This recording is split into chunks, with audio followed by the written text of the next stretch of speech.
My name is Noah, and I grew up in a relatively small town devoid of anything that would make the headlines in any major news outlets. My family was the average nuclear family, with just my father, my mother, me, and my brother Garrett. We lived in the middle house at the end of a cul-de-sac, and kept mostly to ourselves. It's been 18 years since I've been back home. My father recently passed away unexpectedly, which was the cause for my return. As far as I know, he had a heart attack. He was only 58, but they said his heart looked like one from an 80-year-old man. I inherited my father's entire estate, and I had to return home to inventory his belongings. It didn't take long for me to remember why I never wanted to return home as I drove into my old subdivision. One Halloween night back when I was 15, my brother Garrett went missing. He was only 5 years old at the time. My mother had a mental breakdown. She searched for him for 4 years. His body was eventually found in a shallow grave just outside of our town. He was murdered the night he went missing. My mother took her own life the day after we got that news. My father became distant and neglectful to me after my mother died, which caused me to resent him. It was as if I no longer existed in his eyes. I left home at 19 and never looked back. In the 18 years since I left, there were 5 more children who went missing. All of them were between the ages of 4 and 6 years old, and each one disappeared around Halloween. There were also 3 women between the ages of 42 and 45 who went missing. No one ever discovered what happened to them. Most of my father's possessions were packed away in the attic. While rummaging through them, I discovered a safe that was hidden behind multiple layers of cardboard boxes. Despite the dust and old age of the boxes, the safe was clean and seemingly in brand new condition. It stood out in this dirty and decrepit attic like a sore thumb. The safe was pretty small. It seemed to be welded to the floor, so there was no way I would be able to remove it from the attic. I went to open it, but soon realized that the door was locked and I didn't have the key. I searched through all the boxes only to find that the key wasn't there.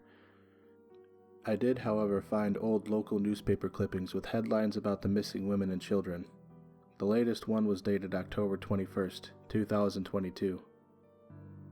I decided to go to my father's office to search for the key to the safe. When I got there, I opened up the top drawer in his desk, and to my surprise, there were 2 keys sitting there. One seemed relatively new, and the other was old and rusted. I grabbed them both and took them up to the attic. I shoved the new one into the lock. It was a snug fit, but the latch clicked. Upon opening the safe, my nose was assaulted with the most horrid stench I had ever experienced. The smell was that of rotten meat and death. I took some steps back to try and distance myself from the stench while holding back the vomit that was now burning its way up my esophagus. I looked back at the safe and saw a black trash bag that was wrapped around something thick. Before I could even think about grabbing it though, the smell wafted into my nasal cavities again. I couldn't hold my bile down this time, and I vomited into an empty box. After that, I went downstairs to find something that I could cover my face with to prevent me from losing any more of my lunch. There wasn't anything in the kitchen that would seem to suffice, so I went down to the basement hoping I could find some kind of mask. I never spent much time in the basement as a child because it always freaked me out. It was always cluttered with random items. Being down there this time felt different though. It seemed like the basement was smaller than the last time I'd been there. I scoured through the shelves and found an old painting mask that still had some good filters in it. I picked it up and noticed that there was a door handle on the wall behind the shelf that it was resting on. I moved the shelf and revealed a door that I'd never seen before. It was built into a wall that wasn't supposed to be there. The wall extended out into the basement, sectioning off a big portion. I tried to open the door, but it wouldn't budge. Then I remembered that I still had the rusty old key from my father's desk. It fit into the lock, and the latch clicked. The door creaked open to a dark and damp room. Air was flowing into the room from the basement, and as I stepped inside, I was immediately struck with that same foul odor that came from the safe. I quickly grabbed the mask to put it on. It did little to mitigate the smell, but it was better than nothing. I felt around the wall on the inside of the door and flicked the switch on. My heart sank into the floor as I observed the ghastly scene before me. The room was covered from floor to ceiling in old, dried blood. There was an altar in the middle of the room, which had black candles on it and what looked like satanic symbols. Runes were written all over the walls and floor. In the corner of the room, there was a mound of what can only be described as a horrific amalgamation of body parts. There were multiple bodies in different states of decay. They all had strange markings on them that seemed to match the runes that were covering the walls and floor. I ran out of the room screaming in horror and tried to collect my thoughts. Once I finally calmed down, I was able to call the police and report what I found. After a few hours, there were countless agents flooding in and out of the house. Multiple pictures were taken and evidence bags were removed, along with a total of 8 body bags. I was told that a journal was discovered in the upstairs safe, along with a book that seemed to belong to a local cult. The journal belonged to my father. There were many entries, but a few of them stood out to me. These entries read as follows. November 1st, 2001. We are broken. Our son was taken from us. My wife won't admit that he's gone and keeps searching for him. It is futile. I've heard his voice calling from the other side. He is dead. I can only hear him when the veil between the spirit world and the human world is at its weakest, which is just after Halloween. There's another voice that I can hear speaking beside him. They say there is a book that can bring him back. It would require sacrifice. I will pay whatever price I have to if it means I can see my precious boy again, even if it costs me my soul. November 20th, 2005. I am alone now. My wife took her own life yesterday. She could not bear the pain of losing our son. I told her I would find a way to bring him back, but she wouldn't accept it. She's gone now, but hope is not lost. If the voice is right, and I can bring my sweet Garrett back, then I can surely bring my wife back as well. October 13th, 2006. Friday the 13th. I found the book today.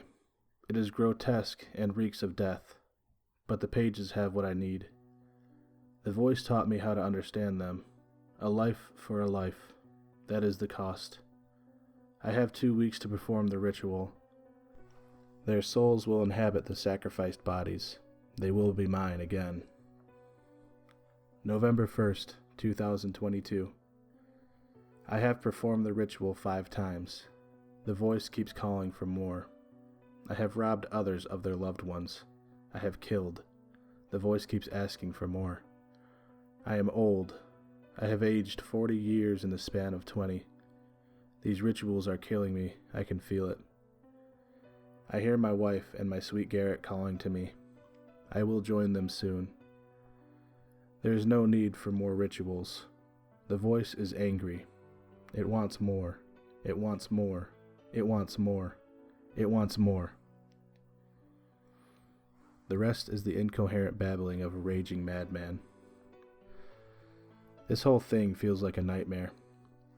I was questioned for hours about the horrible discoveries that I'd made. I headed back to my house once the investigation was done. The authorities told me that the book they found was something called a Necronomicon. Cult worshippers would use these books for rituals that often involved murder as a sacrifice.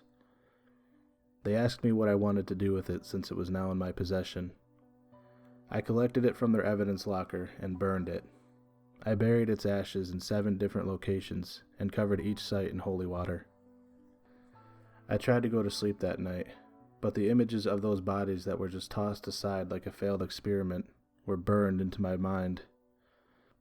I was almost asleep after hours of restlessness when I was startled by a strange noise. I sat up in bed and looked around. My room was usually pitch black, but it seemed darker and more oppressive than usual. I squinted my eyes to try and make out something in the dark, anything. That's when my eyes finally adjusted, and I saw that evil book appear at the foot of my bed from a cloud of dark smoke. Then I heard a small and innocent voice. I froze at the realization that I recognized it as a shiver ran down my spine. It's been almost 2 decades, but I haven't forgotten his voice. Garrett. Noah? I want to come home. Noah?